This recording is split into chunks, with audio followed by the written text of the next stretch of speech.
So it's the night after, the afternoon before. Wait, does that make sense? Yeah, it does. Welcome to the review thing.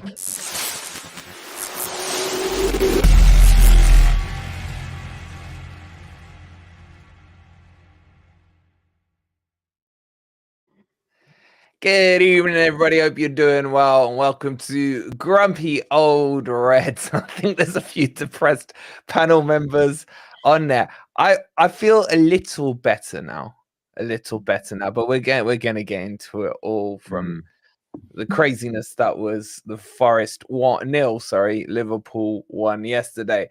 Hope you guys are well. I can still see some angry Reds in the chat.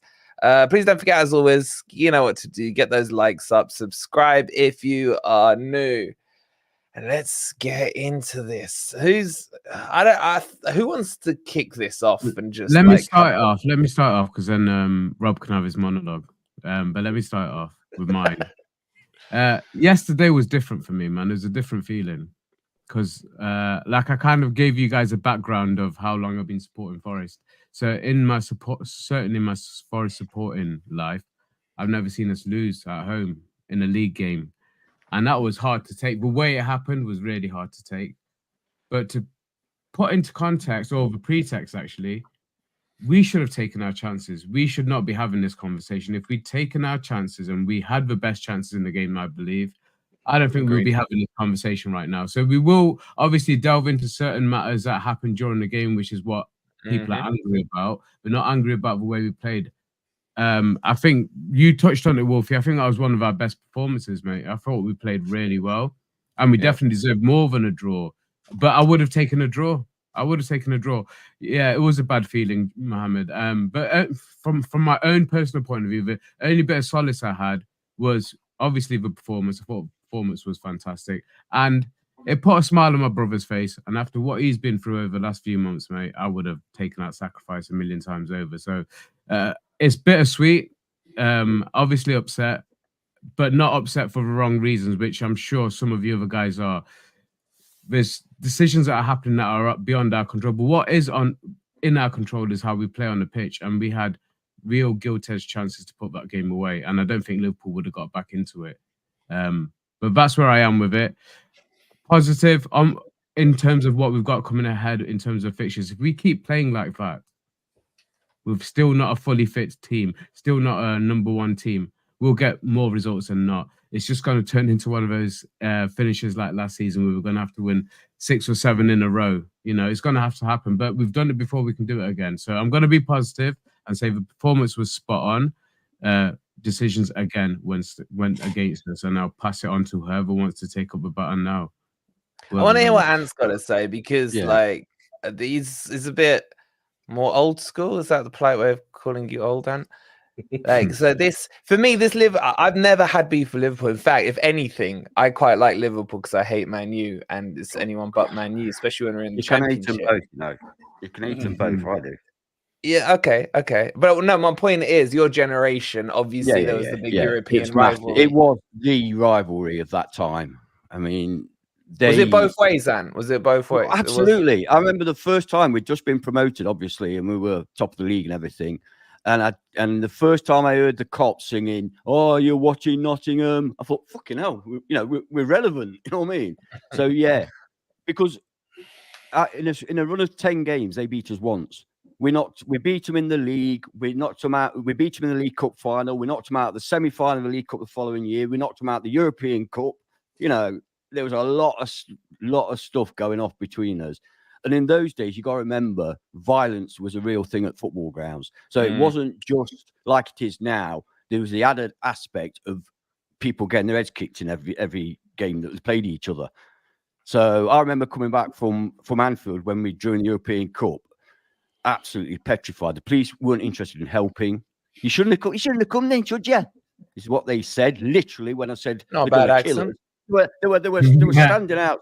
That accent was okay, mate. Yeah, I said it's not bad. Not bad. I said it's not bad, mate. I thought you said bad accent. Not bad. I mean, no, mate. They were like standing outside the away end, literally thousands of them. And I was a young boy, and I said to a copper, "Are you going to escort us to the train station?" No, they're going to kill us. We shouldn't have come then, should you? All right. So that was the kind of not ambience. That was the kind of atmosphere that we grew up in, Forest, Liverpool. It was nasty. It was nasty. But anyway, I understand what Ezra's saying, and I agree with him to an extent that yes, we should have taken our chances. Okay. And there were some really good chances. But at the end of the day, we were denied a point by a refereeing decision that was simply wrong. That's the bottom line for me. I kind of forget the play. I kind of forget what happened in the game because all I can think of is we were denied a point again. You know, when I go down to the ground, every time I go down to the match, I always say to anyone that's with me, I just hope this game's not decided by a bad referee. Referee. And practically every game is. I'm not exaggerating. Practically every game is being ruined by these fucking referees. They are what? Why can't we talk to Paul Tierney and say, why did you do that? Yeah. Callum Hudson-Odoi had the ball in an attacking position outside of the box, which is the rule. Why did you give it to a goalkeeper to then pump it upfield and let them score? Why did you do that? Forget the extra time, the added time, because that was wrong. Because when they took their corner, I had my stopwatch on and it had gone off. It had gone off for the 8 minutes as they were taking their corner. So when that ball was headed out, and I know Taiwo, we'll get on to Taiwo. Yeah. Should have cleared. But the fact of the matter is, when that ball was cleared, he should have blown the whistle. But let's forget that because people can argue that. What you can't argue is getting a rule wrong and therefore giving Liverpool a point and denying us a point. And that, you know, that could affect both ends of the table. That twat Tierney could have given Liverpool the championship and got us relegated in one decision. And I've not heard from him. I've not heard a word from him and no explanation. All I've heard is every single pundit saying it was wrong. It should have been a Forest, a drop ball, uncontested to Forest. Even the referees that are no longer employed by the PGML are saying it was a mistake. Now, it keeps happening. And when it's the 99th minute against Liverpool, it hurts. When there's only 8 minutes of additional time, by the way. Yeah. Do you guys think do you guys think we've made a target for ourselves with our transfer activity last season and bringing Clattenburg in now? Clattenburg, yes, for me. No, they're just incompetent. They're not doing it just to us, are they? They're doing it to loads of clubs. Not just that. And this one wasn't a mistake. Well, sorry, I promise. The last thing, it wasn't a mistake. Referees can make mistakes. It was either a lack of knowledge of the rules, which highly paid referees should have knowledge of the rules, or it was favoritism towards Liverpool. It has to be one of those two things. It cannot be anything else. Either lack of knowledge of the rules or favoritism. He needs to answer for that. He does. Yeah. That's it. Let me, just before I bring Rob in, because I want Rob to get his say in, and then we'll start talking about the individual topics. Jimmy, my boy Jimi Hendrix, man. Thank you so much for the 5 gifted. That's gone to number 8, Doug. That's gone to David. It's gone to Archie, and I can't see the other 2. Please make sure you throw Jimmy some love in the chat, especially if he picks one up. Absolute legend. And please do get those likes up. Well over 300 of you already in here. And let's kick this over to Rob. Well, the first thing I would say now is I hope everyone can see now why I hate Liverpool more than Man United. I'm not going to go into any more details. I think the last 24 hours should be enough to... I don't want it replayed. I don't want people coming around to my house, kicking my head in. But I hope that point is now well made. I needed a bit of persuading to come on today. We had that phone call earlier. Thank you very much for your time. You're welcome. You vented well. I was like, save it, Rob. I am strangely okay with it now compared to how I was this time yesterday. I was kind of done with football at this time yesterday. If I was to sort of, and I recognise that there's people, I see lots of people in the comments saying still angry, etc. And absolutely, we all have to go through the 5 stages of grief with this shit, right? I'm now at acceptance, but I fully understand there's a lot of people who are at this sort of denial, anger, bargaining, depression. So you'll get there eventually. I mean, if I was personally going to write a script for the most hurtful football experience, it would pretty much combine everything that was served up yesterday. It would be a defeat at home to Liverpool in the last second with some kind of controversy around it, with all those bastards celebrating, trying to invade the pitch, gleefully celebrating in front of us. I was actually thinking about this last night. That's right up there in my top 5 of all time, right? If I was going to think of the times that football has hurt me the most, nothing will beat Pearce missing the penalty in World Cup 90. I'm loving your words, Rob. I'm loving your words. Yeah. Second, Southgate missing the penalty in 96, right? Third, Des Walker heading the own goal in the FA Cup final. Fourth, Des Walker heading the other own goal in the playoff semi-final. Yeah. And then fifth, Yeovil, right? So I would say that this game yesterday... What about relegation? Well, hang on, I'd say this game, if we were to rank it... Hang on, we could be here all night if we're going to... I know. No, but it's an interesting topic. This is the point. This is the point I'm making, right? That I thought that having endured all of that shit with Forest in England over the years, that football could not touch those depths, but it managed to yesterday. I'd like to apologise to the people that were in my house with me at the time, and thank you for clearing up. They cleared up the mess that I made, and I told them to get out of my house, and they didn't because they were worried about me. So I'm probably giving too much away here, but oversharing but what I'm trying to say is that what the reason that this one doesn't get on the top 5 list is because if we stay up this season, and that is what we're all aiming for, there's going to be a day, there's going to be a moment where we've stayed up and fuck all of these people. Fuck the referees. Fuck the Premier League. Fuck the PGMO, LOL. Fuck all of them. We will have stayed up, right? And that is what we've got to focus on. And it's not nice being Luton either, right? They are going through this as well. This is us or Luton or Everton. One of the 3 of us is going to go down, and it fucking well mustn't be us, right? And so what I'm saying is it's all right to be angry, but do not give up. We have to keep fighting. And I am going to say now, yesterday was the best performance of the season, which is why it hurts even more. They played so well. Our defense and goalkeeper were outstanding, and we matched them for long periods of the game. We didn't finish our chances, and we were made to pay, right? But if we go out and we play like that in the next few games, we will destroy. We are going to destroy some teams, right? And we need to focus on doing that. We need to channel this, and we need to go in, because we're going to get another blow next week. We're going to get a 6-point deduction, and we need to react in the way that Everton reacted. And we've got to go out and we've got to turn some other teams over now. And that's how we make it better. That's how we put yesterday behind us. Nice speech, bro. Actually worth listening to. Go on, Crypto, follow him up, mate. Well, bloody hell. Rob, did you do that without notes? Or did you yes, I did that without notes. Was that all memorized?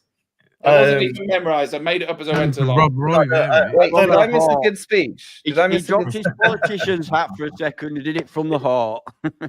Are you joking? Are you joking? The one time Rob said something interesting, I missed it. Even the chat liked it.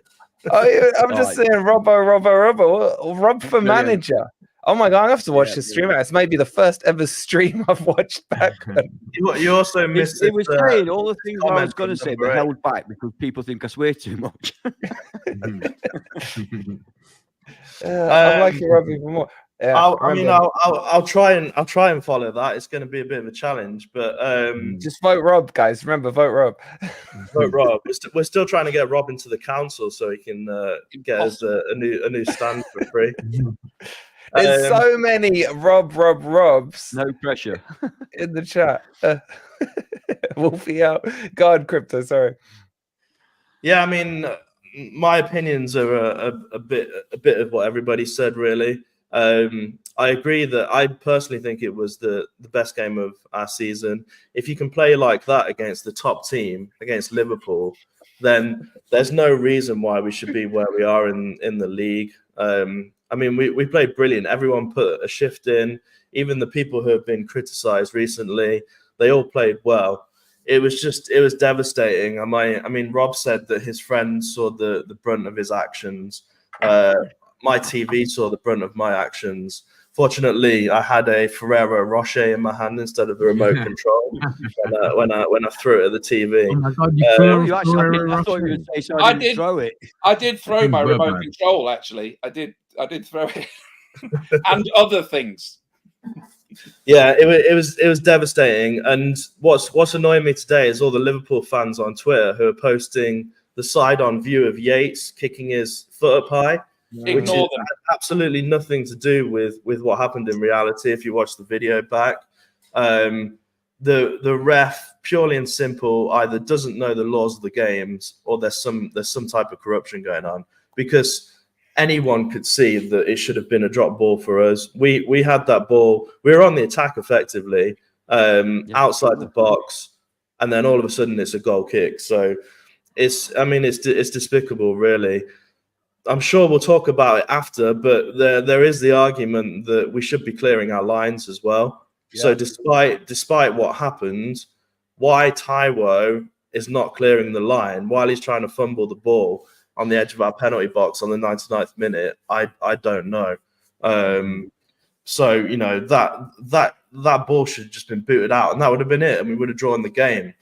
But what's disappointing for me is that, let alone sitting here saying we've lost, we shouldn't have even drawn last night. We should have won the game last night. There were 2, 3, 4 chances where we were through on goal, and it should have been in the back of the net. So that adds fuel to the fire that, you know, not only did we lose, but actually it should have been a massive 3 points for us. I mean, I don't know where you want to start, but I want to start our debate tonight with the lineup, because I think, again, I don't understand this thinking of Nunez, because he's either saying that Origi's a better winger than Elanga, and Elanga's a better finisher or better striker than Origi, and neither of which I think are true. So I don't understand that experiment, to be honest. Why isn't go Elanga with it, man? Go with it. Why isn't Elanga on the wing and Origi going through the middle? Because I think Origi's a much better finisher. Elanga's not just yesterday. The last 2 games, he's missed some gilt-edged chances, real gilt-edged chances at crucial times of the game as well. I don't know what that experiment is Nunez playing there, because I don't agree with it. So that's one part of the setup I didn't understand, because when we saw the lineup, I think we all thought Origi was going to play through the middle. I don't think. I certainly didn't think that. Anyway, I thought Elanga would be on the wing on one side, Hudson-Odoi the other, and Origi through the middle. The centre back pairing, and we've got to praise these two. I think that was the best. That was perfect. Omobamidele and Murillo defied their age yesterday. They showed so much maturity. I was going to say, what a vote of confidence to pick Omobamidele for that game. I'm surprised. If you pick him for that game, you know, that's the toughest test you're going to get. And if you pick him for that game, he's the man. Those two are the men.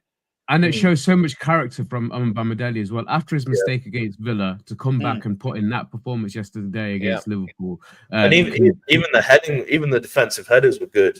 I think defensively we were brilliant yesterday. I think man of the match from the sponsors in the ground was given to Yates. I thought Yates had a very good game as well. But for me, it was any one of the back three of Nico, Murillo, and Omobamidele. But again, Matt Sells had a great game as well. I can't fault his performance yesterday. One save towards the end of the match, which I couldn't understand how we saved it. We saw it once, obviously, and just didn't.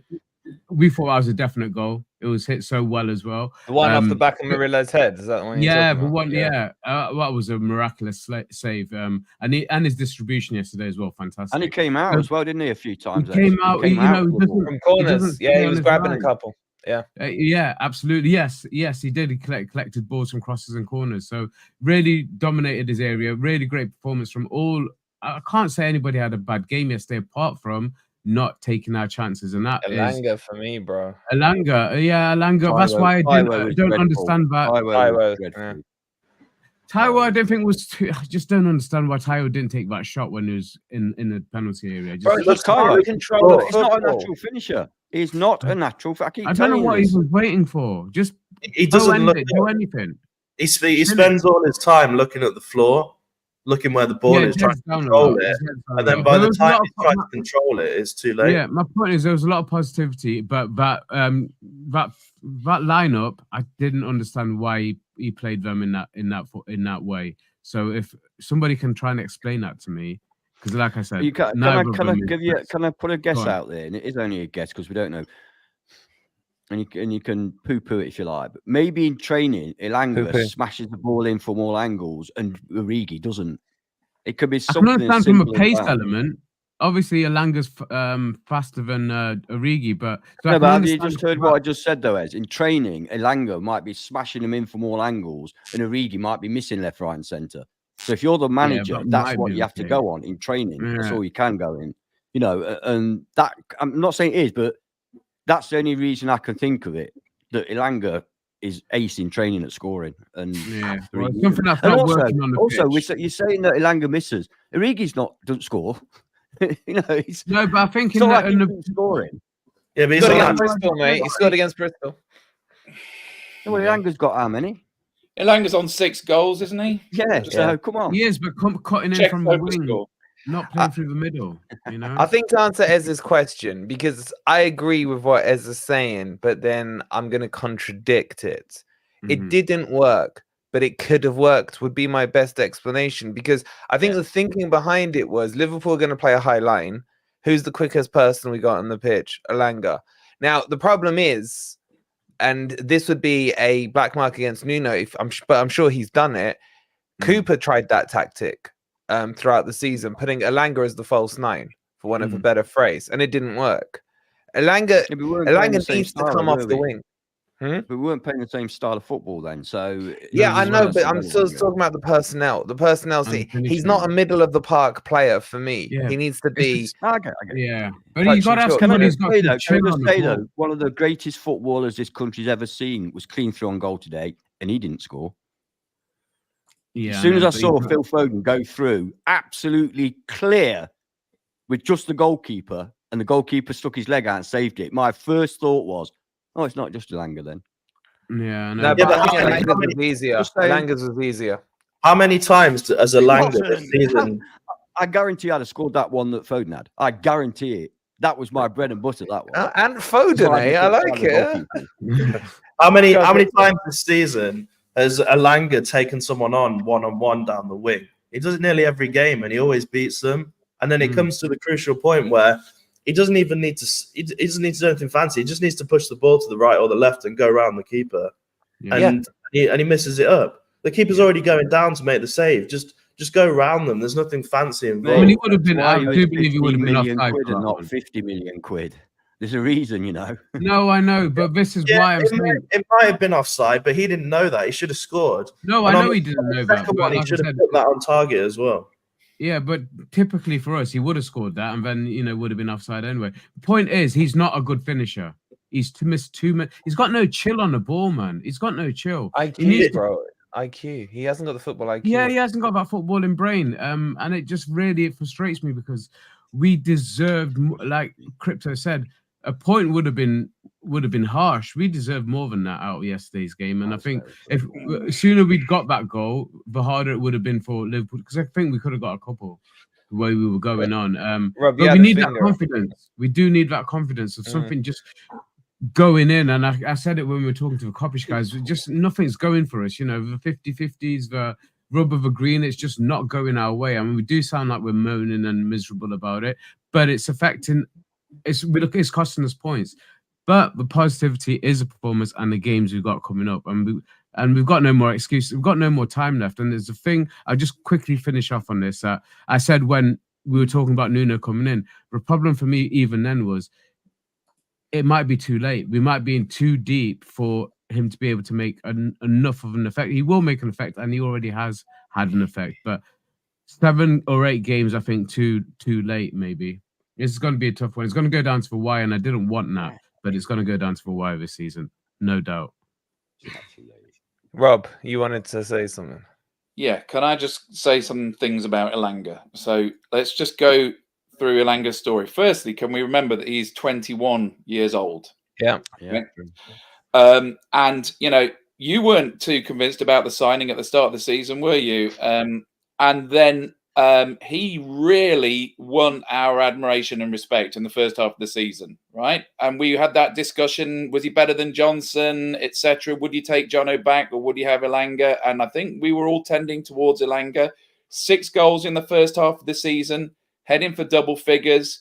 Man U were thinking, like, why the hell did we let him go? And we got to the point where we were really relying on him. He had a blinder against Newcastle away, despite not passing that one. He made up for it. Yeah. Then he got injured. And since coming back from injury, he's lost his mojo a bit. We were criticising him for missed chances against Newcastle, against Villa, against Man United, and in this game, right? I think he's a confidence player, right? And I don't think that it helps to sort of get on his back. I think we have a problem of a lack of squad depth. It's very annoying that Reyna's injured, but I think that for the next few games, we need to just give him a chance to breathe, and he needs to go back to becoming an impact sub. You know, we need to be starting with Origi is getting slightly better each game. I like what I see from him. His through balls are particularly deadly, right? Yeah. And I would like to see Origi on one side and Hudson-Odoi on the other, and just just say to Elanga, look, it's okay. It's okay. Just take your time and you'll get back into form in your own good time, because we're trying to sort of squeeze blood from a stone at the moment. And I think we've got to remember he's a human being and he's 21 years old, and we all respect and admire Elanga. But I think all this sort of putting pressure on him and blaming him right now, I don't think it's going to help in the long run. I don't think we're blaming him. No, I'm critiquing him. I'm critiquing him because for me, like when we signed Elanga, obviously I spoke to Nick about him, and he goes, "You get what you see on the tin." He goes, "He's going to frustrate you. He's going to create chances. He will score goals. He'll go through purple patches, but he's going to mess up like some sitters, make wrong decisions, etc."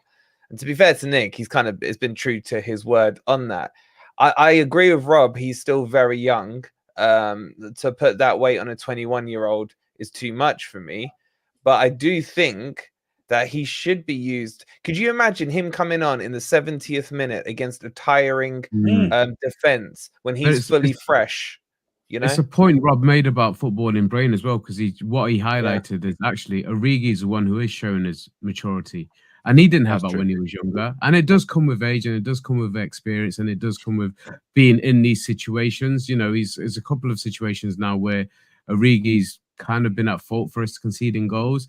And that's going to play on him. I don't want it to play on his mind. I want him to have that opportunity to then get it out of his system. But when he's missing those chances in crucial games and crucial times in the games, people are going to pick it up. So for him, he has to play through it. Same way Hudson-Odoi did. Because he had that little spell, didn't he, around Christmas, where just after Christmas, obviously we had nobody else to play, and he had to kind of play through his bad form, and now he's almost undroppable.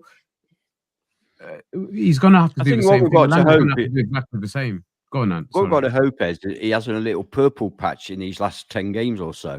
If he has a little purple patch like he had at the beginning, we need a few players to have that, though. Yeah, but we need a striker to have a purple patch. I mean, don't forget we bought in Ribeiro, and he Ribeiro.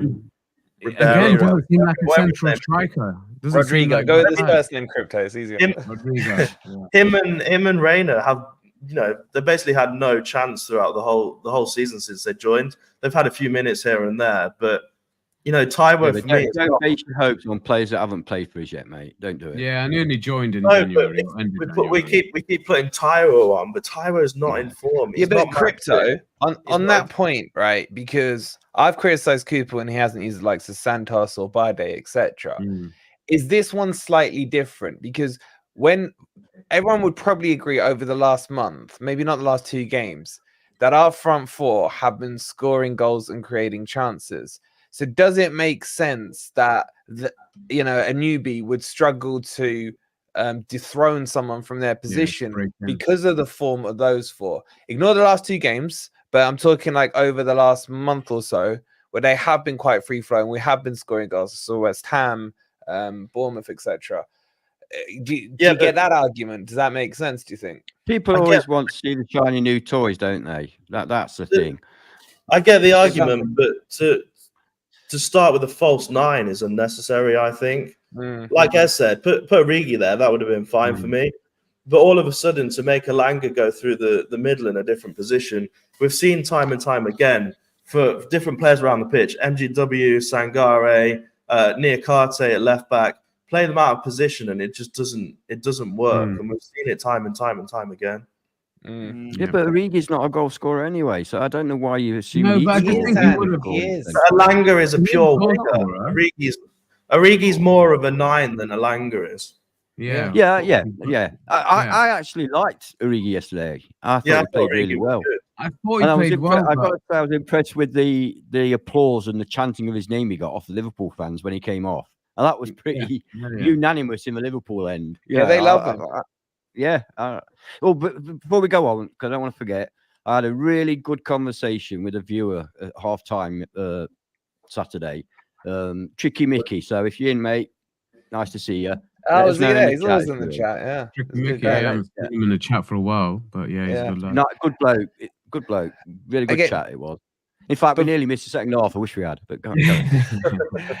Right, I want to move on to talk about, before we get into the positives, I want to talk about the mistakes, but let me just shout out the super chats from the legend. There's FFTV. Monk, hit that like, please, much appreciated, and thank you for the £5. And if everyone could do us a massive favor, please go, if you got Instagram, and follow us on there. If you put !Insta or you search official FFTV on Insta, give us a quick follow on there. I think we're fast approaching 1,000 on that. So if you guys could get us over the line, it would be much appreciated. And Big Mart with the 9 months. Thank you so much, buddy. Time is flying. Appreciate that. Just very quickly, on this question that Dave asked, Rob Statman, how many times PGLOL have had to apologize to us this season? So I actually asked the club that today. Rob, I don't think you know the answer to that, so shall I answer it? Basically, the PGLOL have replied every time to every letter that Forest have sent to them on every incident. So if you want to class that as an apology, it's up to you. There has been one direct apology to Nuno. I'm not sure which incident it was for. My guess would probably be the Bolly one. I'm just answering the question, man. No, I'm not going at you, mate. I'm just saying, as a general point, what does it change? It means nothing. It means and it doesn't necessarily just because they've responded doesn't necessarily mean. Even if you said, "Oh, we're really sorry, we're terrible, you're brilliant," doesn't mean anything. I'm just answering the question. I'm not arguing that. I know. You sound like you are. He is a little, isn't he? He is a little. So that's kind of the process that happens. So basically, in essence, if a club reaches out to the PGLOL and says to them, we demand an answer for this incident, Howard Webb or his team or whoever it is will have to. They won't ignore it. They have to respond back. But in terms of an actual official apology to the manager, I know of one that's officially happened. So I hope that answers your question. No worries, David. And ignorant.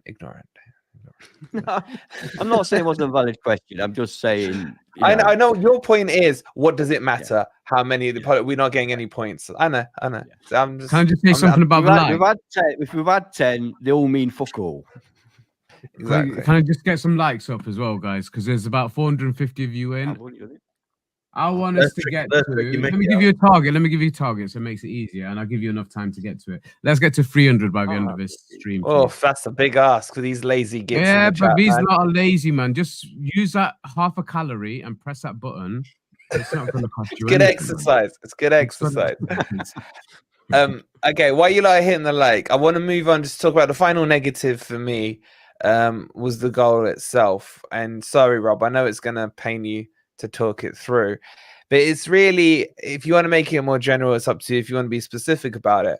But the goddamn inability to clear it twice for me was the heartbreaking moment. How did you see that situation? What did you make of the mistakes? They got in each other's way. I don't think it helps us to like jump on Hudson-Odoi and Taiwo and sort of make them, they already feel responsible enough, right? I don't think it's worth saying, oh, you fucked up. I mean, the game should have been over by that point anyway, right? Yeah.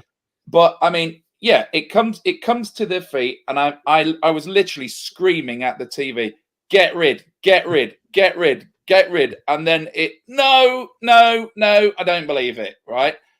I think Awoniyi sort of gets in Hudson-Odoi's way, but it's like, it is symptomatic of our defending, because there's been times in the past few games where you've just wanted someone to put their fucking foot through it, and Elanga did the same against Newcastle. Just put your foot through it. Instead, he did a suicide ball into the middle, trying to pick out Gibbs White. So I think they do need to take something out of that, especially because if Hudson-Odoi just leathers that ball, even just puts it into touch, that's the last kick of the game. Yeah. 100% it's the last kick of the Really? game. Really? We're turning in charge? You believe that? No, I do believe it. If you kick it out, the game's over. Rob, I was being facetious, mate. Yeah. So It's bad game management again. It's not the first that, time we conceded late goals. I mean, Look, it was the 99th minute. The guys were absolutely shattered. Yeah. Well, especially Taiwo. He was shattered before he came on. Yeah, he was. The brain's not working properly. Also, fans can't have it both ways.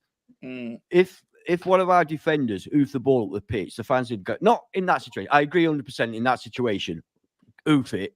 But I'm talking in general play, because Rob mentioned they've seen it in general play.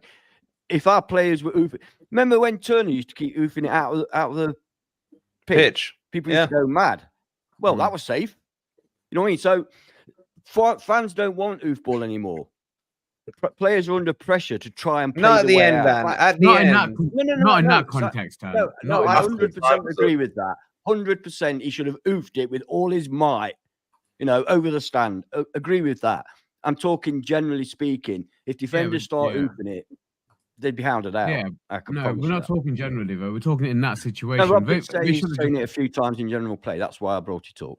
He should have passed that ball to Meadow Lane, basically. And unfortunately, well, we all know what happened. And I do think Ant's right. We saw Cooper and Nuno have really drilled it into the players. Oh, you've got to play it out of defence. You've got to play it out of defence. But God, there's a time and a place for it. Yeah. I mean, I don't know. Maybe if you manage, we're going back to, isn't it? I don't even know if there's anybody in front of them, because I don't think Taiwo's even there for the pass. I mean, if let's say Taiwo was somewhere, near the halfway line, you could almost understand him. If he manages to pick him out, maybe we run up the other end and score. But there was no one even to release it to. So just pass it to Meadow Lane. Yeah. I think we all agree on that, Rob.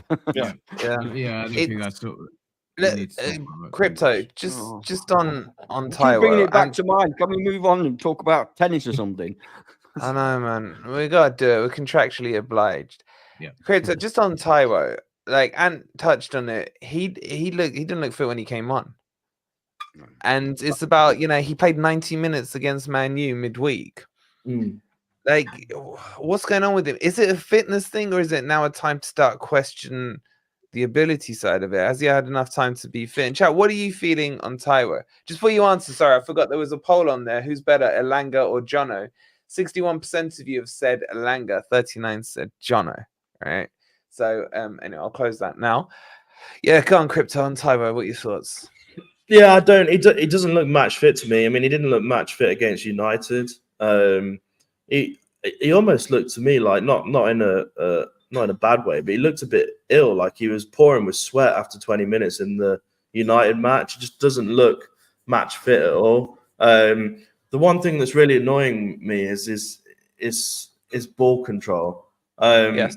You know, Rob said he should have punted it up the pitch yesterday in the final minute. He should have done the same when he was in front of the goal. All he had to do was toe poke it into the back of the net. Yep. And yet he's trying to fumble around, and I don't know what he was trying to do, but it is frustrating. He's not the same Taiwo that we saw last season.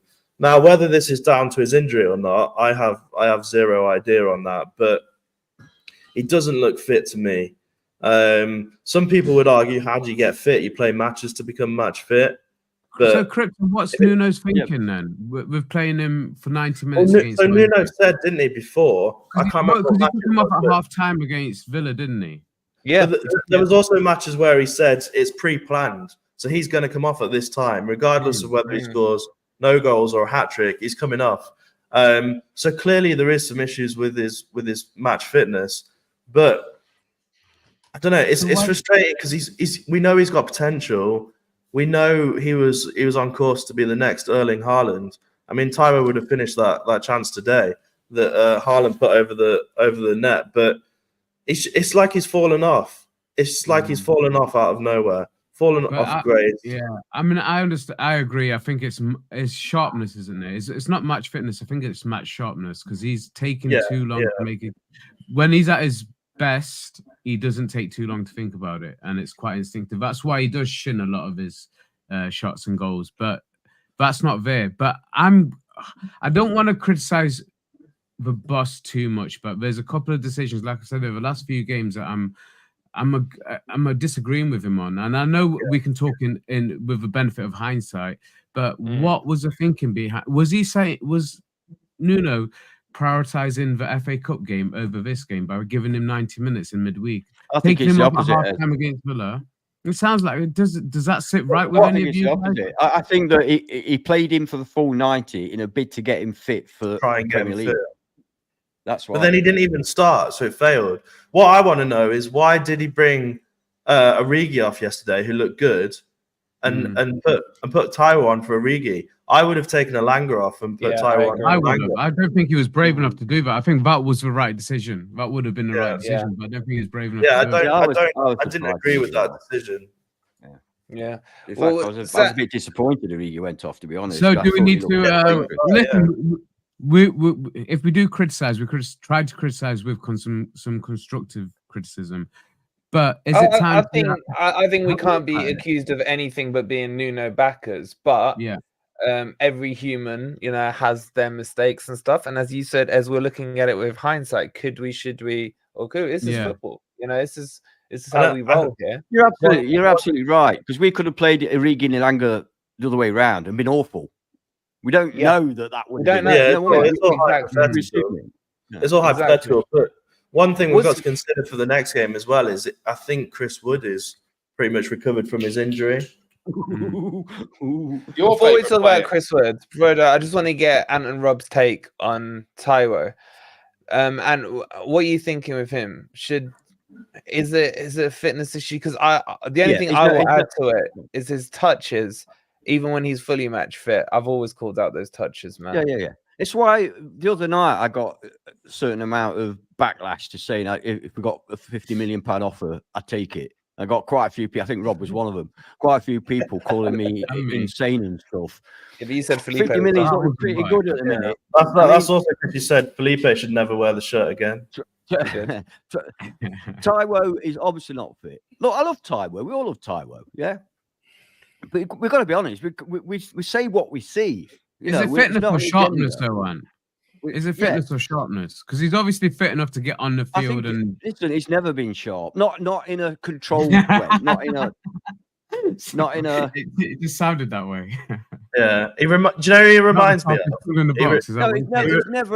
He's never had great control and great skill, has he? He's always been a bit of a bumbler, and his goals have always been shinners. He's not a silky striker, so I'm not missing that because he's never had it. So therefore, I'm putting it down to match sharpness that he's not been able to bumble through quite as efficiently as he was. He reminds me of a Peter Crouch, not quite as tall, but that kind of like his feet are all over the place, Bambi on ice. But every so often he'll score a great goal. I think it's more Bambi on ice wearing clogs. With clogs on, bloody hell. Peter Crouch on the beach. That's slidey. Rob, what are you saying on Taiwo? And then I want you to kick off the Taiwo versus Wood debate. And chat, I'm going to put the poll out there. Screw it. Taiwo or Wood. Let's see what happens. I hope we're now going to go into a period where we actually have 4 strikers fit and available at the same time, because we haven't had that all season, and we've had to play Taiwo because of the injury to Wood. He had a long time out. And what I would say, you've got to remember that he did still do the business. He scored against West Ham. He scored against Arsenal. So I think I would be more down on him if he'd put in the performances without the end product over the last few games. I think we need to remember that Wood gives us something very different, right? So with Taiwo, you are looking for those through balls, the likes of which we did against Chelsea, Man U away. You're looking for those through balls, and you're looking for him to go through on goal and score, right? With Wood, you've got to cross it onto his head, and maybe that is something different from Elanga. Elanga and Hudson-Odoi should be able to cross the ball onto Chris Wood's head, and that's what I would like to see a little bit more of when he comes back. In terms of who's better, who cares? But not who's better, Rob. Who would you start? Well, the problem is right now. Wood. Well, I mean, it depends. Look, we've had this before. It depends on the opponent. Remember, we had this debate before, and you got angry because no one gave a straight answer. It depends on the opponent. You're not allowed to say that you'd run one of them over in a van. Now, that was Morgan Gibbs-White.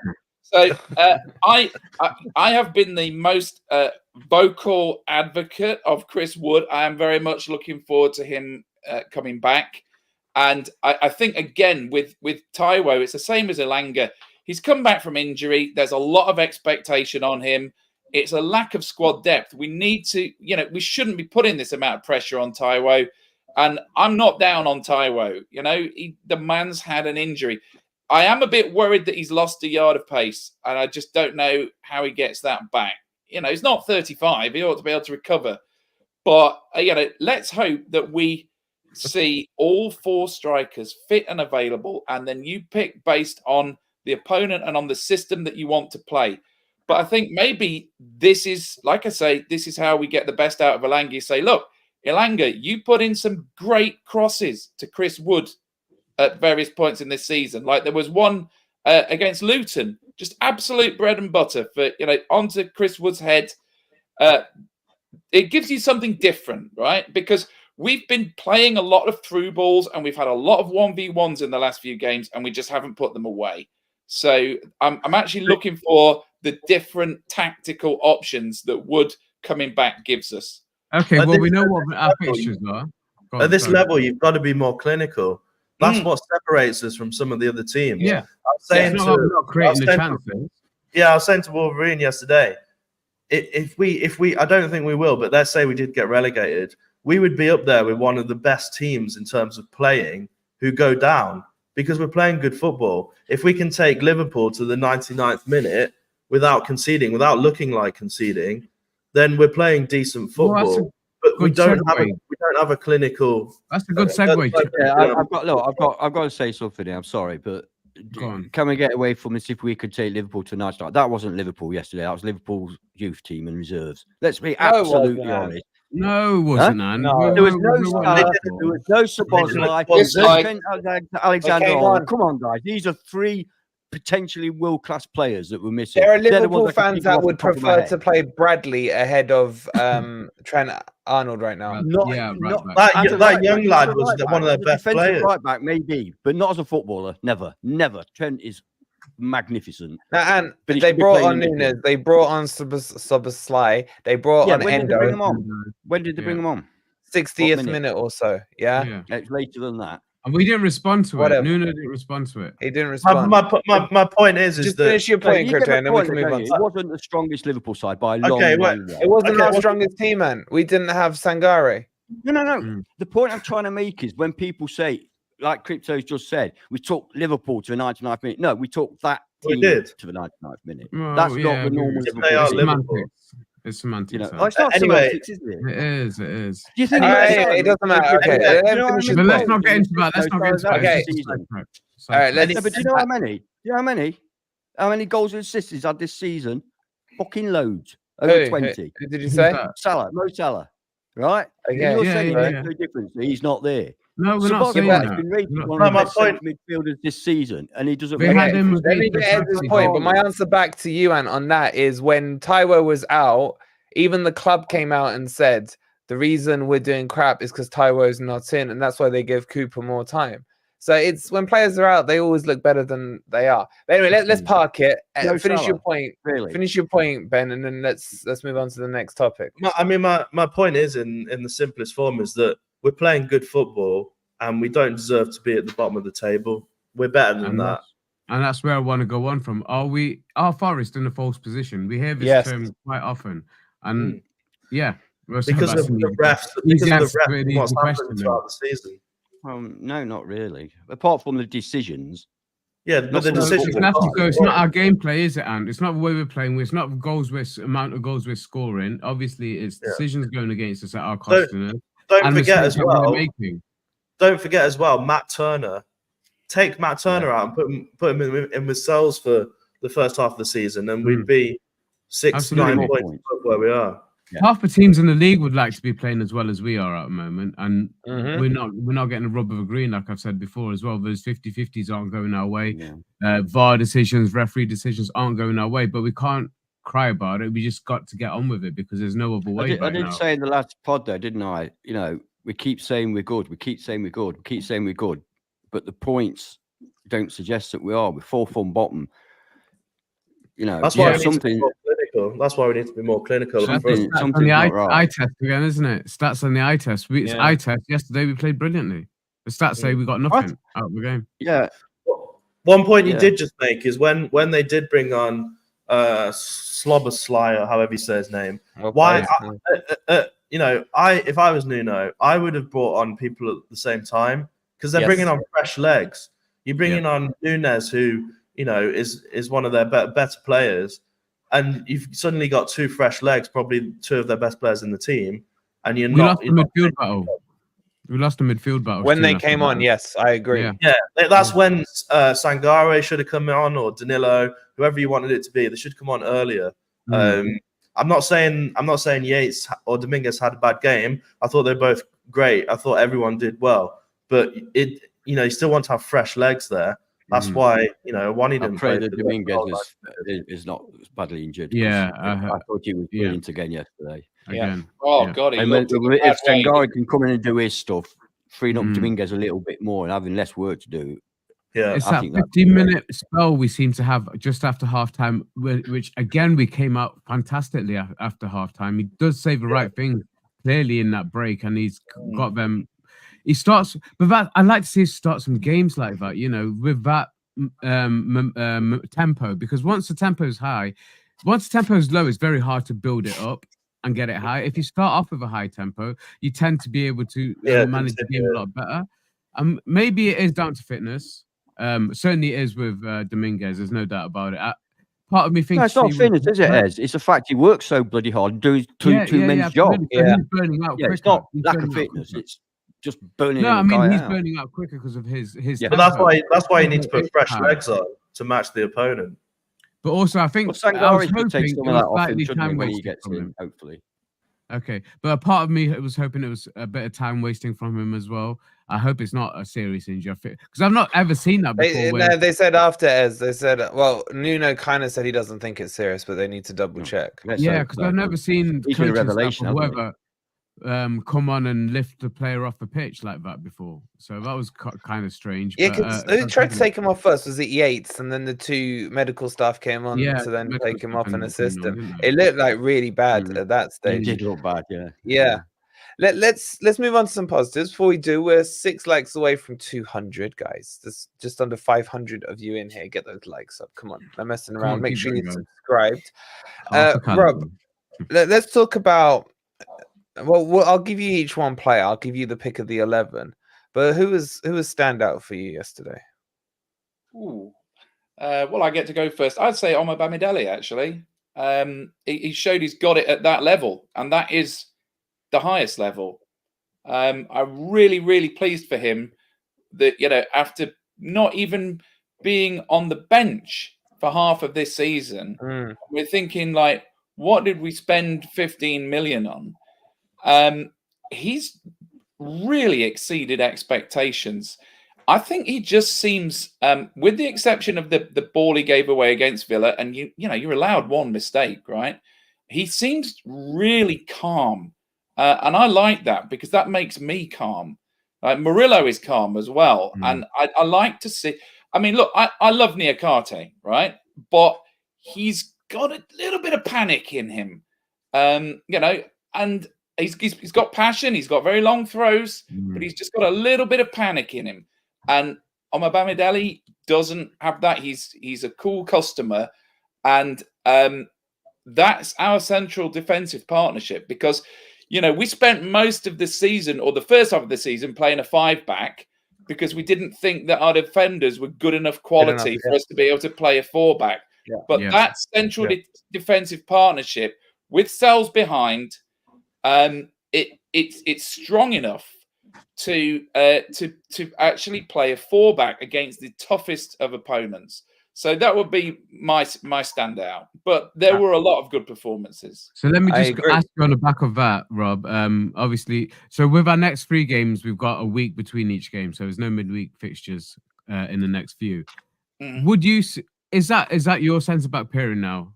So barring injury, is that absolutely? Your sense about Pirin going forward? I think we need, because I was keen on the Felipe Murillo combo, just in terms of the Brazilians. You've got the experience, the young prodigy, the communication, the partnership.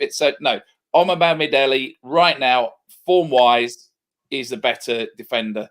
And I mean, the thing is, if Bolly comes back fit, we've got a real problem because even though we've got rid of McKenna and Worrell, we've got too many defenders again. Yeah. So it's a nice choice to have, but I just don't see, barring injury, a reason to change that partnership. And we need some stability there. And I think we should really just stick with that, barring injury, until the end of the season. Even if one of them makes a slip up, just stick with it, because I think we need a bit of stability there.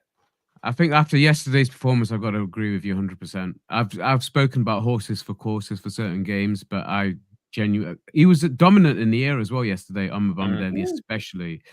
I was really impressed by the pair of them, and I wouldn't want to break that up. I think that is a future going forward. Because if you look at, and Rob's just touched on it, the array of talent we've got in that central defence, 2 of those players at least are in the last year, aren't they, of their contracts, which is Bolly and Felipe. Yeah. So there's 2 that probably won't be here for next season, wherever we are. So they are the future, without a doubt. I mean, I think there's obviously a lot more hype that we've helped create as well over Murillo. And Omar Bamidele is still like our secret weapon. But if we can keep them paired together as a partnership for at least another season or 2, it can only mean good things for Forest. And based on yesterday's performance, if we can do it, then I'm happy with them. They were great against Arsenal as well. I wouldn't split that up. I wouldn't split that partnership up right now. Yeah, just before I ask Crypto and Antles, I don't know, is Ant there? I'll go with Crypto. And shout out to Super Chat. I'm just replying to some people. You're right. Cool. Noah, thank you so much for the 199. He says, same old. Oh, where were you? Always cheating. Been banned now, he says. Thank you so much for the 199. Did you guys hook up with Noah yesterday? No, we waited. We were there, Noah. We were there asking. Were you on time? Yeah.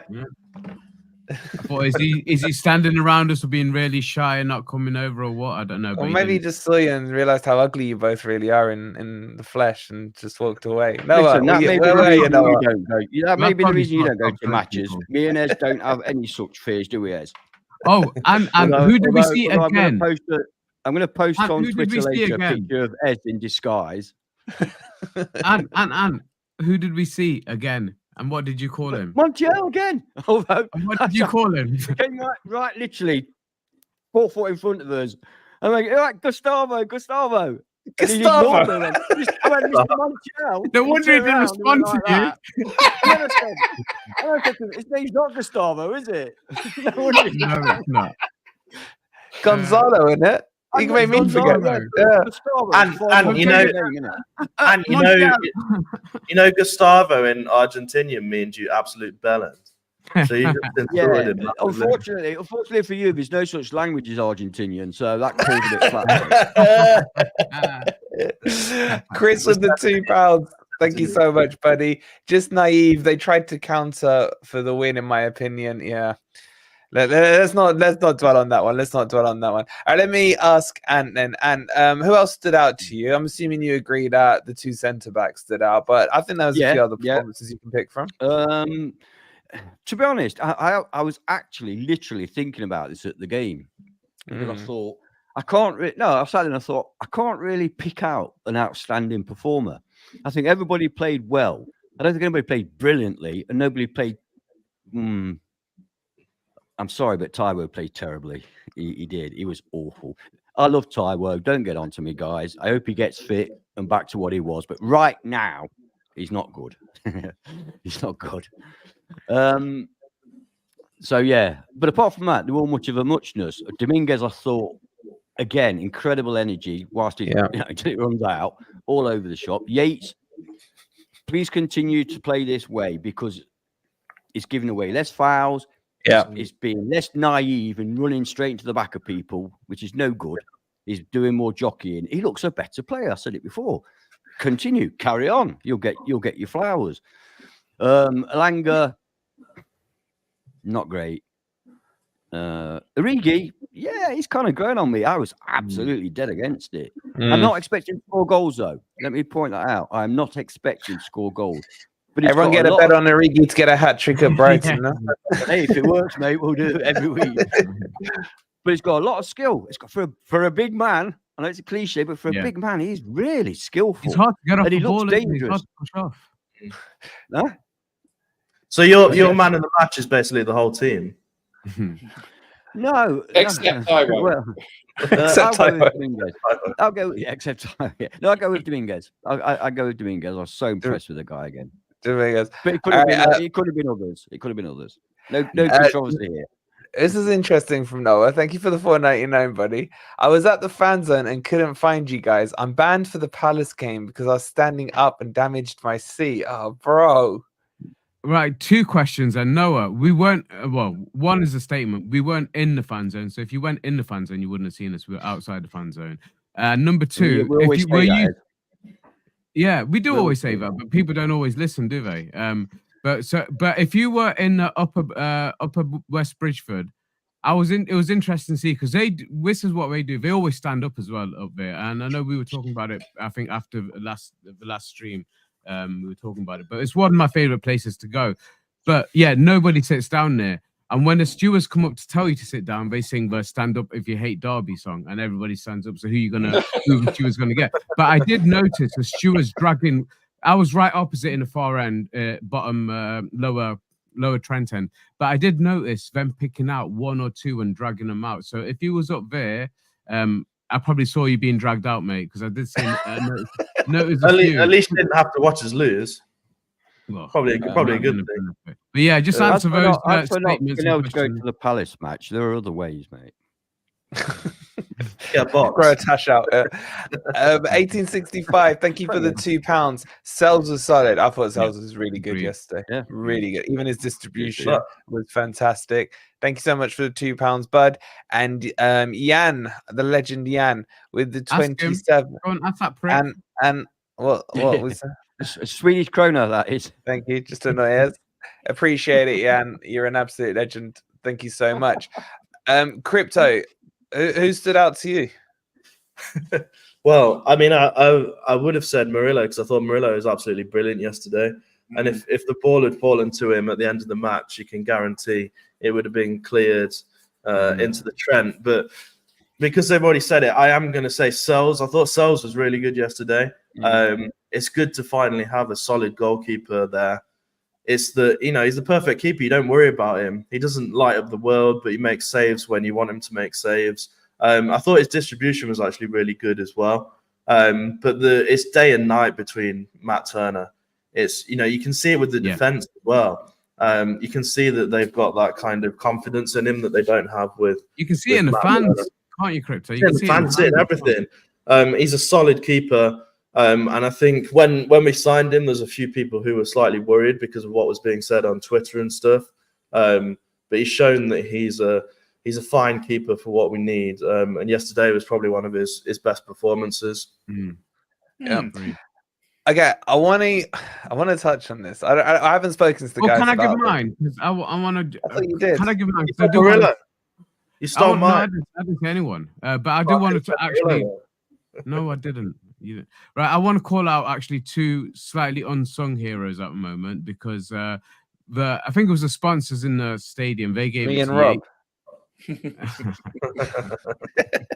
The sponsors in the stadium gave Man of the Match award to Yatesy, which I thought it was one of Yates's best performances yesterday. I don't think he did too much. He did give one stupid free kick away, which didn't. He's listened though, hasn't he? It does feel like he's listened. Yeah, he's still very handsy, and I wish he'd stop doing that. Handsy. That's how he pocket at the same time.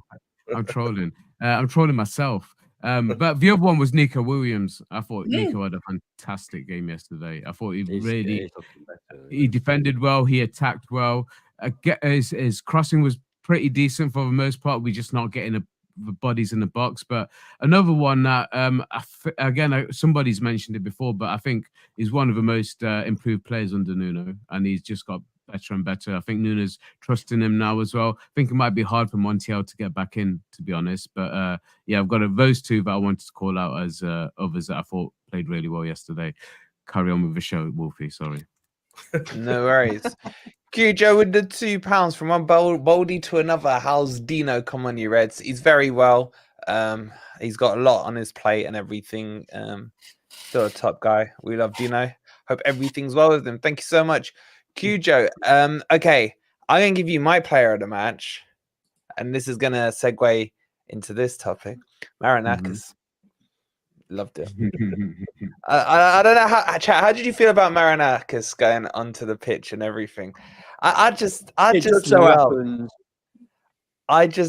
because obviously I'm Mediterranean myself. Yeah, I love that Mediterranean fire in him. Yeah, and he just came on there senses. My team, my club, my kingdom, exactly. Who the hell do you think you are? Now, what I will say is Sky blew the reports way out of proportion and absolutely dramatized it. They were saying he had to, then there was talks that security were holding on to him. However, yeah, because beIN Sport reported it as no, they said it wasn't because I think it was Richard Keys in the studio asked the guy on the pitch, can't remember who his name was.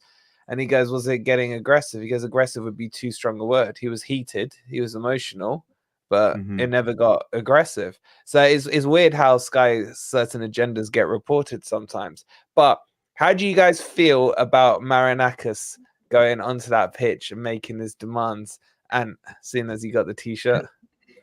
Yeah, been there, got the T-shirt. I just love him more and more. The more I see him involved in our club, the more I love him. I was talking to somebody yesterday, Saturday, and I was saying, can you imagine what this club would be like if Mr. Marinakis hadn't turned up? Where we don't need to imagine. We experienced it for 20 years. Exactly. Yeah, absolutely. At least the toilets. I even mentioned the word Fawaz. Yeah, I said, can you imagine? Oh, I know. Steady. So what he's done for our club cannot be overstated. You know, he's magic. I love him. You talk about Felipe. I talk about Mr. Marinakis in the same way. I never called anyone Mr. except for him, man. Me? Yeah. I do. Yeah. It's the only person you refer to as Mr., isn't it? It's because I have such respect for the guy. He's brought my club to where it belongs which I never thought was going to happen in my lifetime. You know, I'd go further. I'd go further. Look what he's done for Nottingham as a whole. Yeah. He seems to get it. Oh, look, I don't want to be accused of being naive and everything, businessmen and businessmen and all that. But I actually believe he does genuinely care for this club and the community. I might be being. Does he get the city? Greek tinted goggles. Should we go with that? No, I was going to go with the proper word, but I can't think of it. Oh, come on. Oh, fucking hell. Tell you I'm getting old, guys. Fucking hell, I doubt that's the proper word, but okay. We'll go with it. Yeah, gullible. Yeah, maybe being gullible. Okay. But I believe that he does care for the club and the community, and he wants to build something special here. What, more than Steve Steve Cooper? I don't think it's particularly. We're not Manchester United, thank the Lord. We're not Tottenham Hotspur, thank the Lord. We're not a money-making machine like they are. For us to make money, it's bloody hard work and a lot of investment. It's got to. So he could have had an easier way of making money. So I don't think it's just down to that. I think he has a genuine passion for football and for our club and for our community. So all praise to him. And have some Forest fans dare criticise him. They want locking up. I tell you, they really do. Can anyone else remember, certainly in the top flight, another chairman behaving like that? The only one I can think of is probably Al Fayed in his Fulham days, who would actually go on and he was a nutter, like He's Arab, mate. But like Ant said, I love him even more for that. I love him even more, and I think he's genuine. I think this is why this it is relevant, guys. When we put up community posts and try to get your votes, we do send it back and we do give the feedback directly to Mr. Marinakis, as Ant calls him, and I call him as well.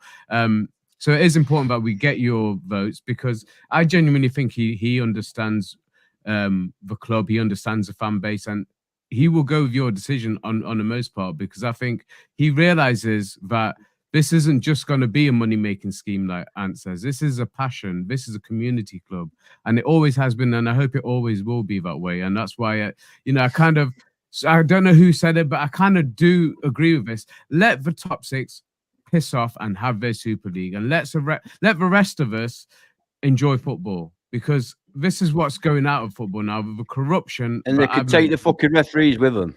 Yeah. Exactly. Take your corrupt referees and your corrupt systems with you, because that's all you guys care about. I told you, when money's involved, corruption is involved. They go hand in hand. You can't deny it. You can't keep passing it off as incompetence. It's incompetent if it happens once. If it happens over and over again, it becomes a pattern and it becomes systematic.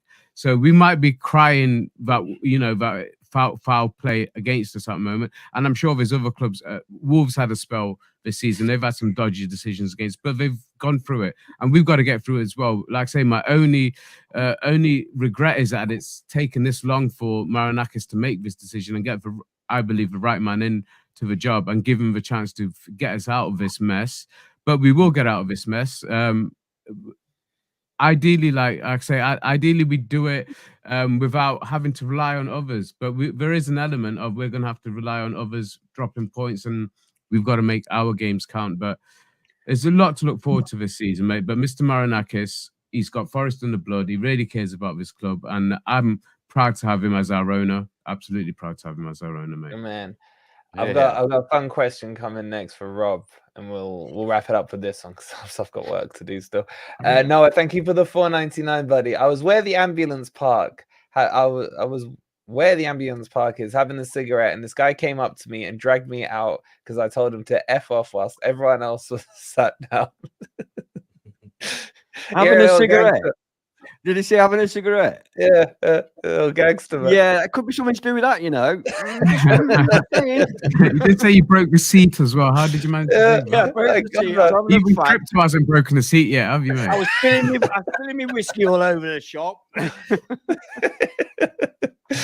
Chris, with another £2, he had enough too, in reference to Marinakis. Love him. We love him too. We love you too, Chris, as well. And Si, you couldn't have timed this any better.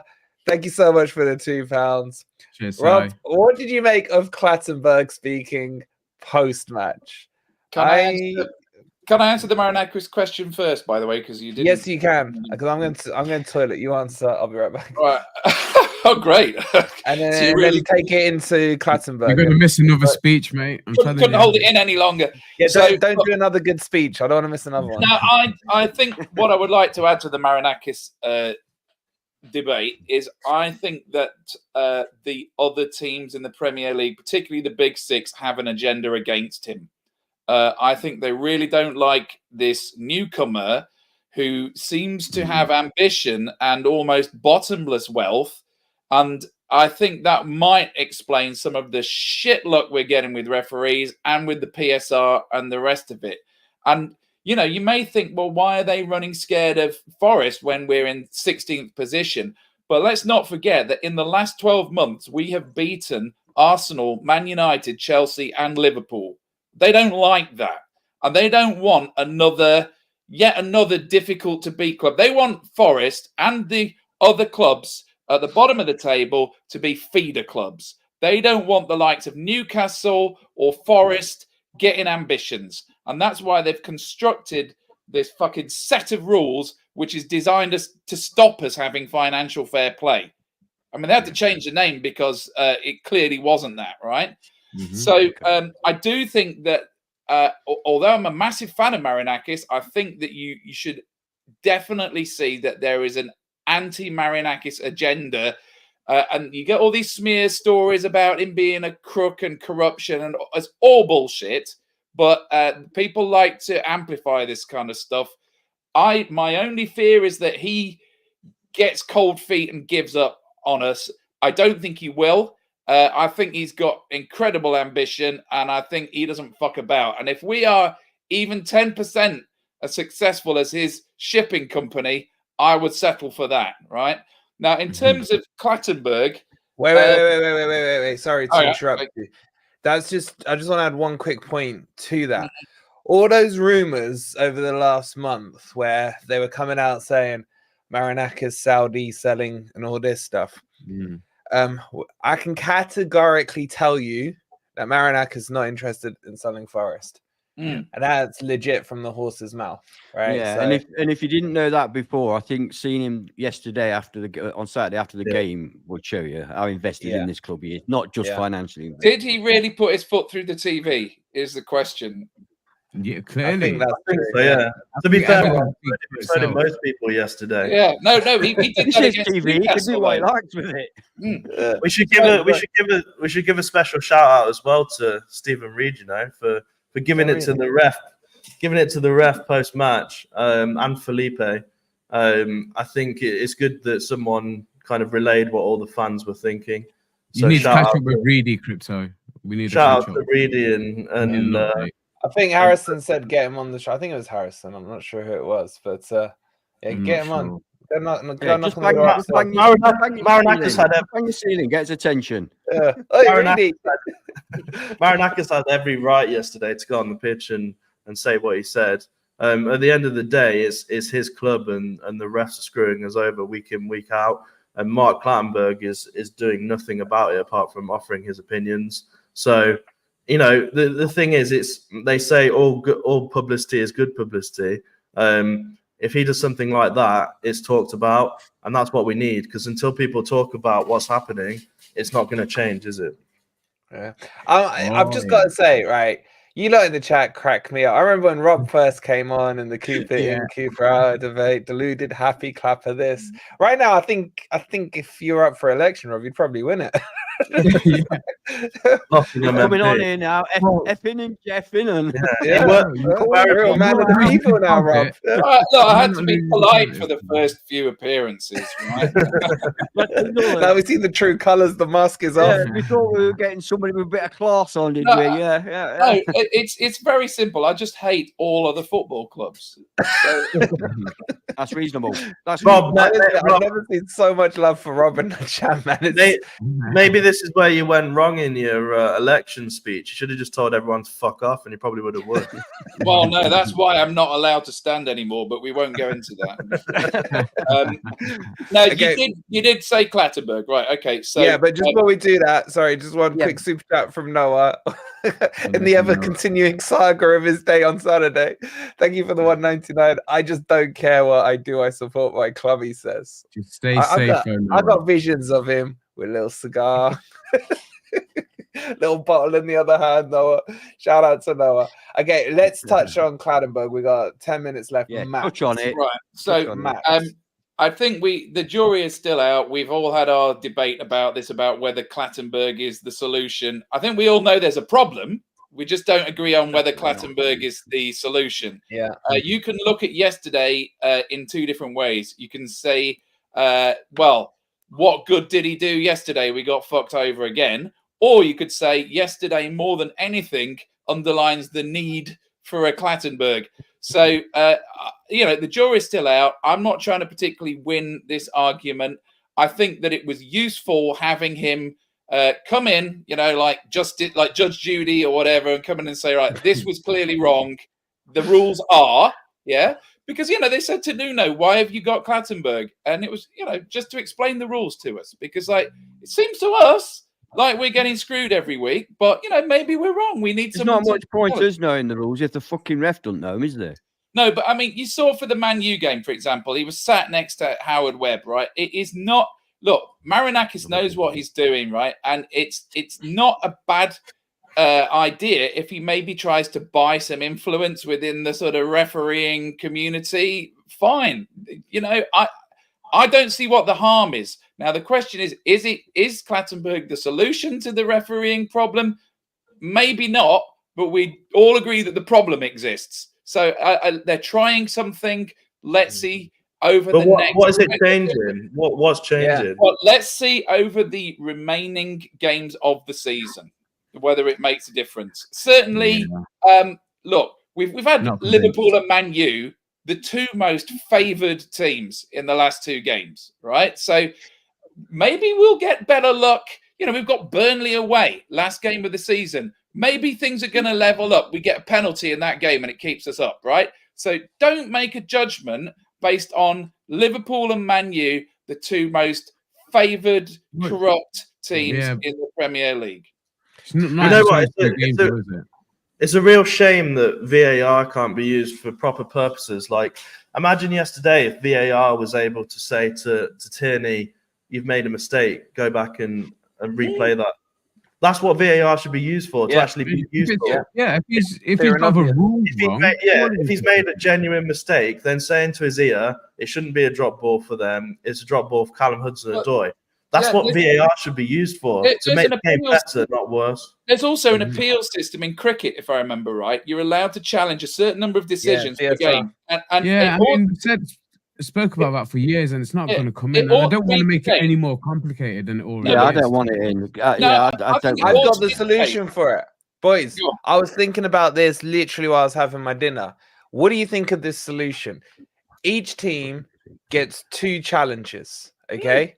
No. Wait, let me finish. You've told us before, mate. No, I haven't. Not this. Let me finish. Let him land. Right.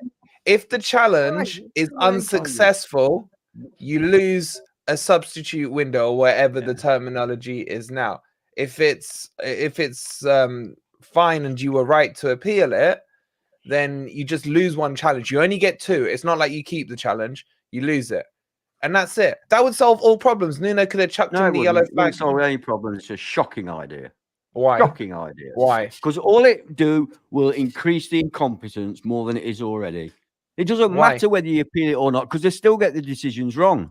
No, Ant. If yesterday's one, because VAR couldn't get involved, if Nuno chucks in the yellow flag, you really want more stoppages in the game, more contention, that's more. My only We're getting stoppages anyway. We're getting Yeah, I know, Rob. When you're in the stadium, it's horrible. Honestly, mate, no way. Watching it at home is different, but when you're in the stadium, But No, yeah, See, but Chucker's the only Villa- sensible one, right? Because Chucker, that I did argue this back with myself, and I thought, crap, what if you've used all your subs? Oh, it's Yeah, that's awful, what I was mate. gonna Well, say. my It's answer, awful, to that is you lose a sub window for the next one, or you have to take a player off. You can't. Anyway, it's just an Honestly, idea.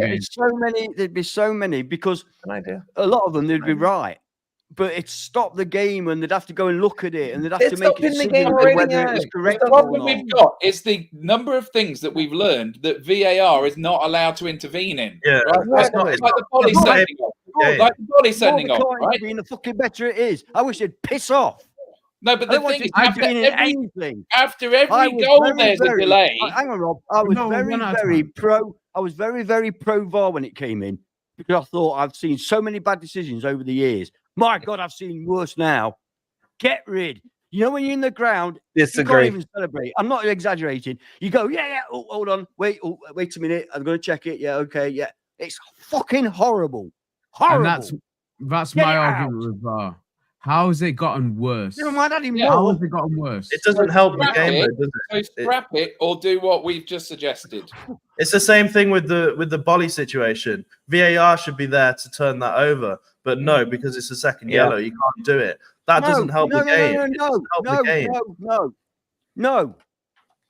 No, get rid of VAR. I've had enough. What should be is the referee No. should have a fucking brain and be fair and not give it in the first place. It was blatantly not a red card. The referee was not at happening. fault. We're getting Not screwed having every week. VAR. Not having VAR. That's not at fault. At fault is the referee. Get him out. Sack him. Never let him referee again. Bring up some youngster who's got a fucking brain and knows the rules. Yeah, Right? but it's too late because we've still been I'm screwed. sick of it. Yeah, okay, but Ant, what you're saying is right, but it's not VAR's fault. I And don't it's too care. late. But you know VAR what? I don't could have care. saved us Because you're yesterday. 100% right. It's not VAR's fault. But we haven't got the people capable, competent, or not Yes. corrupt enough So to if you use get it. rid of VAR, you still got those people there making their own dodgy Yeah. calls anyway. Yeah, but at least If you- there's if an you eye on changed sitting there it, waiting the- after every fucking goal to see if we can celebrate it or not. Yeah. No, but I'm saying if you changed it for, Yeah, is it that for time good again? reason, if you I'm changed like, it for it's all good fine. reason, Never mind wine. Right. So, I stand up for the people. it's a people's champ, The Rock, man, the most electrifying man in YouTube entertainment. yeah, but from what you're saying, you're standing up for the Liverpool fans. Because if Piss VAR off. was implemented Don't start properly me on that. yesterday, we wouldn't have lost. I genuinely thought we were winding down the show, but Yeah, we were winding down. We never Right. wind down. We wind up. Listen, people, right, well, don't, you know don't leave what? comments about Ants upset. Look, you know, we have a laugh on here, right? We have a bit of banter, a bit of fun. Ant's not lost his head. He's not gone all crazy. He's not pissed up. It's just a bit of a laugh, okay? Before Blood pressure, comments and start blood coming in. pressure. yeah. All right, we I are had my going to blood call it pressure there. checked today. I had my blood pressure checked today, and it's perfect. We are going to call it there because I got to go write a presentation now. I just Cool. got work in the But morning. What? It's All not, right. it's not, Guys. it's not to Positives, the PJML suggesting having appeals and stuff, is it? No, it's not. I wish it was. good. I actually know what I was writing about. This is work stuff. Okay, hit the like button if you haven't already. Subscribe if you haven't already. Hope this podcast has cheered you up a bit. Don't forget you can check this out on Spotify and on What about iTunes likes? and all the other platforms as well. Please do leave a 5-star review and make sure you follow us on there as well. We will see you tomorrow. We got a video coming out about either all the decisions that Forest have been screwed over on or pathway to survival. I'll let you know. Well, you'll find out tomorrow. Thanks for watching. Come on, you Reds. Cheers, guys. Like, boy, go. Happy See you New later. Year. You Reds.